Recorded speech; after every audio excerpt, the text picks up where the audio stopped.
हमारा देश कृषि प्रधान देश है और हमारे शरीर में ही लगभग 70% जल है।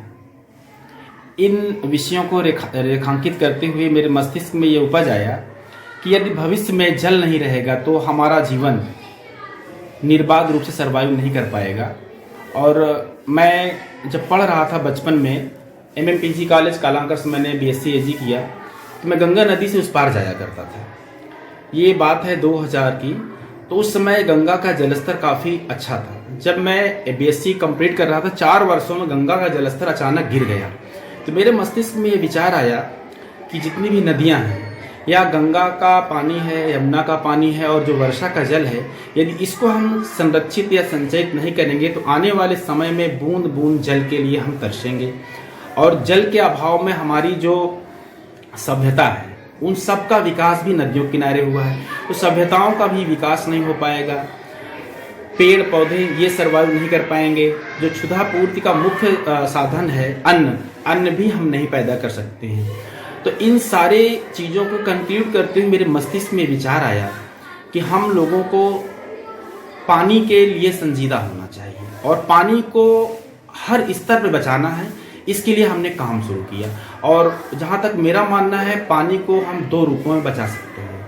पहला तो ये है, हमारे पास जो वर्षा का जल है, यही एक ऐसा माध्यम है जिसको हम स्टोर करके, खेत का पानी खेत में रोक करके, हैंडपम्प से 20 से 25 फीट की दूरी पे सोक पिट बना करके, या नालों में बांध बना करके, या हम पानी की अतिवादिता को रोक करके जल का संचयन कर सकते हैं। इसके लिए हमने लगभग 2004 से काम शुरू किया। आज लगभग 16-17 वर्ष हो रहे हैं और इस बीच हमने जितने भी शिक्षण संस्थान हैं, हॉस्पिटल्स हैं, बस अड्डे हैं, या पब्लिक प्लेस हो गया, या शादी विवाह में जहाँ पे भी जल को हम देखते हैं, वहाँ पे जल के प्रति लोगों को जागरूक करते हैं। इसके लिए हमने बच्चों को जाकर बताया और बच्चों को बताया कि पानी को कैसे आप बचा सकते हो। तो उसके लिए सिर्फ 2 विधियाँ हैं। एक, प्राकृतिक संसाधनों को संरक्षित करें, और दूसरा, हम अपनी जीवन शैली में परिवर्तन करके भी जल बचा सकते हैं। जैसे हम लोग शादी विवाह में जाते हैं तो हम वहाँ ये देखते हैं कि बहुधा हम आजकल बफर सिस्टम होता है, वहाँ पे हम प्लेट में खाना ले लेते हैं।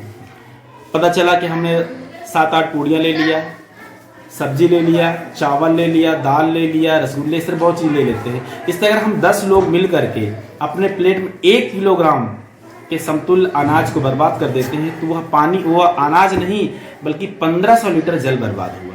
क्योंकि 1 किलोग्राम अनाज को उगाने में लगभग 1500 लीटर जल लगता है।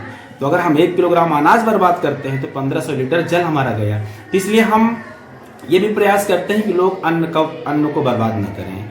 अब बात रही कि अपने हम जीवन शैली में कैसे जल को संरक्षित करें, तो इसके लिए जैसे हम सुबह उठते हैं, नित्य क्रिया करते हैं। नित्य क्रिया करने के बाद हम लोग हाथ को धुलते हैं जा करके। उसके लिए मैंने विधि बताया था सुमन के, पहले सीधा, फिर उल्टा, फिर अपनी मुट्ठी को, फिर अपने अंगुष्ठा को, फिर कलाई को और फिर नाखून को। इसको कैसे धुलना है।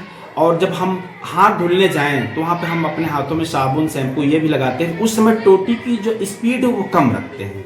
तो उससे फ़ायदा ये होता है, एक तो जब आप टोटी की स्पीड कम रखेंगे तो सबसे अच्छी बात तो ये है कि आप अपने हाथ को बहुत अच्छे से धुल सकते हैं और आपके कपड़े वगैरह भी नहीं बर्बाद होंगे। और जब टोटी आप तेज़ी से खोल देंगे तो पानी भी बहुत तेज़ी से जाता है और आप अच्छे से धुल नहीं सकते। ये मेरा अपना अनुभव है। अवार्ड कहाँ मिला आपको?